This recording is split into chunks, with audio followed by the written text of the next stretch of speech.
loud impact, and then the people screaming.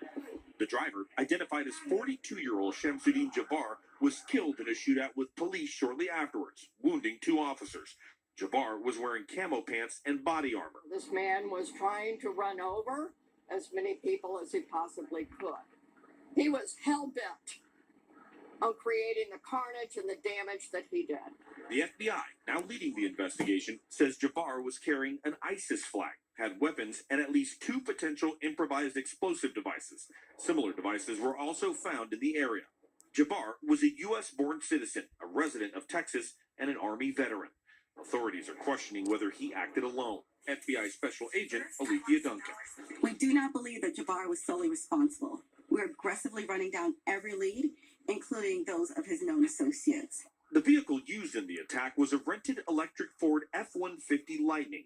It weighed more than 6,000 pounds and was accelerating to a high rate of speed when it collided with the crowd. I just don't understand how such evil can exist. Jabbar dodged barricades to target people. According to the city, construction has been underway to bolster its pedestrian barrier system. Meanwhile, authorities are also investigating a fire that broke out at an Airbnb the attacker was staying at, saying it is related. Jeff Gonzalez lives nearby. I noticed that the smell in the air was what we thought was fireworks. And as more information emerges about the attack, we're learning more about the victims. So far, those identified include Nikira Cheyenne Dido, Nicole Perez, Tiger Besh, and Reggie Hunter. We spoke to Hunter's cousin, Sherelle Robinson Jackson. Right after the holidays, yeah, this hurts. This is terrible. And like, we want as much justice for him as we possibly can get. His whole life ahead of him. Whole life ahead of him. The French Quarter was busy last night, not only because it was New Year's Eve, but because there are thousands of Notre Dame and Georgia fans in town for the Sugar Bowl, which was supposed to be played tonight, is now postponed and will be played tomorrow while the city tries to cope with what happened. Major? Cope, indeed. Omar Villafranca, thank you. We're learning much more tonight about the 42-year-old U.S. Army veteran who police say was behind the wheel of that pickup truck. CBS's Jason Allen has been digging into the attacker's past and tracked down his home address in Houston. Jason, what can you tell us? Major, good evening. We have been watching a SWAT team from the Harris County Sheriff's Office here in Houston. They've taken up a position here just on the edge of a neighborhood. That neighborhood is where one of the most recent addresses is for Shamsuddin Jabbar. The home they're focused on is down a road. It's about a dozen houses and trailers, a single road blocked off by a gate, all tucked into an industrial zone here on the north side of the city. There was no law enforcement here until several hours ago, and several deputies arrived and then blocked off the road leading to the neighborhood. And at the time, deputies told us they weren't evacuating anyone else here, that there was no danger that they were aware of, but that they were just securing the scene.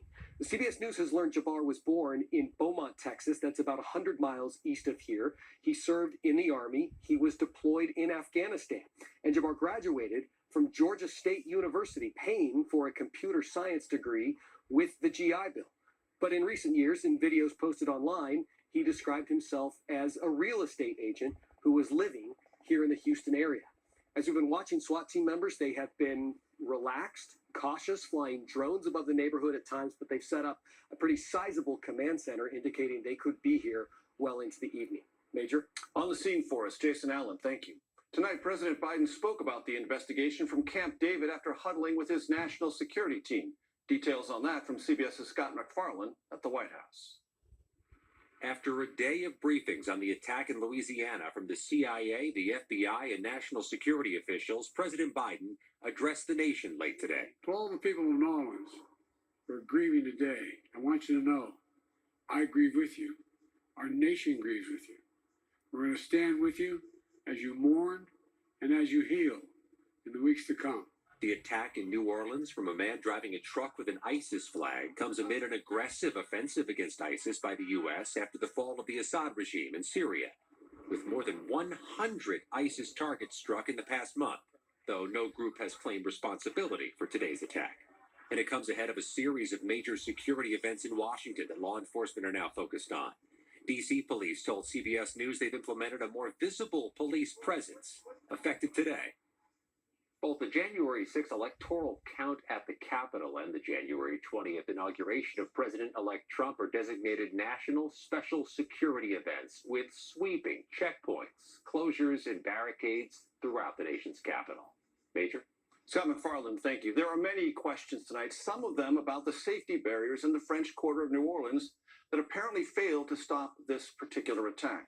For more on that, we turn to CBS's Nicole Skanga. The deadliest vehicle ramming attack in U.S. history struck a bustling French Quarter, with a street security upgrade underway but not yet completed. Whatever the problem was, is going to be solved. Police positioned a cruiser along Bourbon Street after the city temporarily removed protective barriers designed to block traffic. Where we did have a car there, we had barriers there, we had officers there, and they still got around. Surveillance video shows the truck speeding onto the sidewalk. We did indeed have a plan, but the terrorists defeated it. Today's tragedy comes after a 2017 city memo raised concerns about a vulnerable Bourbon Street, with bollards or security posts routinely malfunctioning. The New Orleans Police Department, of course, deemed them inefficient because they did not operate the way that they were intended to do. A deadly car ramming attack on a German Christmas market last month prompted the Department of Homeland Security to warn police departments nationwide of the threat of lone offenders during the holiday season, citing simple tactics like firearms or vehicle ramming. Tom O'Connor is a retired FBI agent. Just how difficult is it for law enforcement to prevent against these kinds of vehicle ramming attacks? It's very difficult to prevent all possibilities for a ramming attack. Law enforcement does their very best to secure areas and secure events, but you can't have 24/7, 365 lockdown of a city.